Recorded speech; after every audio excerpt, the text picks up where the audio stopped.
Watch Dogs Legion is the latest in the open world hacker franchise, and this one goes to post-Brexit London. We just gave it a try.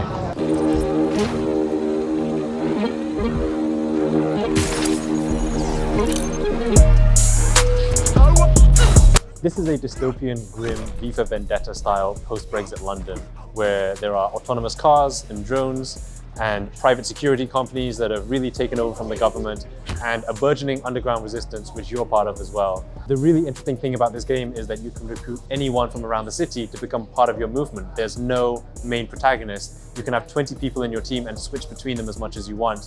That means you can recruit the old lady from the pub, you can recruit the office workers as well. Everyone has their own anxieties, problems, and family members and other connections in the world which you can be a part of and you can leverage in order to bring them onto your team. So the characters are generated on demand. You walk around the corner, you see the guy sweeping the street or whatever with his broom and his little city worker uniform. But then when you profile him, those things become consistent and coherent. Now he's a guy who's a city worker, and then, oh, now we know what his income is, so we know what part of town he probably lives in. And there's a big relational database called Census that sort of on demand unpacks who that character is and makes them into a real persistent NPC, gives them a voice, gives them a personality, gives them animation. And so when you pay attention to that character and invest in them, they become more and more robust until they're kind of locked in. You could end up making a squad of all elderly women, or office workers, or punks, if that's what you want to do. There's no central protagonist that you have to follow all the way through, and you can take any of them through any of the 5 main storylines. The surveillance state and the private military corporations and AI and all this stuff, crime families, and the characters that you recruit, they become the characters in your scenes, in your story, and when you see cinematics with them, they're fully rendered cinematics just like every other scene that you would see. And it's really the story, of a bunch of characters coming together, so you're going to be jumping in and out of different characters as you play the game, and they all evolve over time as you play them. The core player investment in the characters is about the player's own investment, and that's how they experience their characters in the game. In some ways this builds on older Watch Dogs games where you could hack anybody's device and see what their history was. This takes it really a step further, where you can follow them to work, you can follow them to the pub, you can follow them back to their apartments.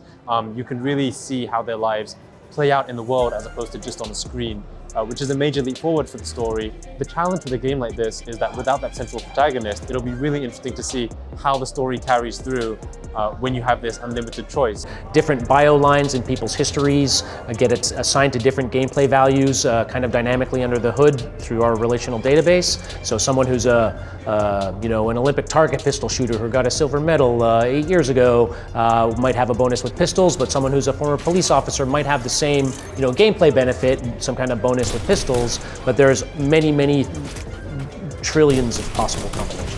One of the problems in the earlier Watch Dogs games was that the characters could be generic. You would see the same descriptions popping up over and over again when you hacked them.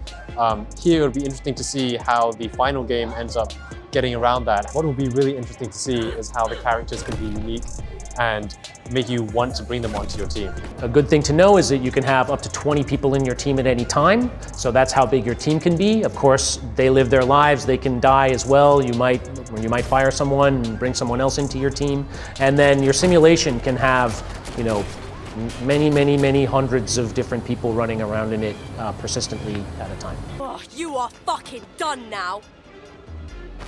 Otherwise, it handles and feels much like other open world games like GTA. You sneak, you shoot, you drive.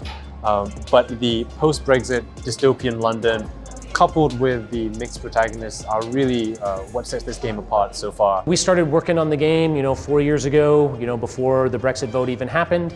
And, we were really attracted to London. We were attracted to her people. We wanted to look at these kinds of themes. So for us, it was more just recognizing, okay, Brexit is a thing that the people voted for and that it's going to happen.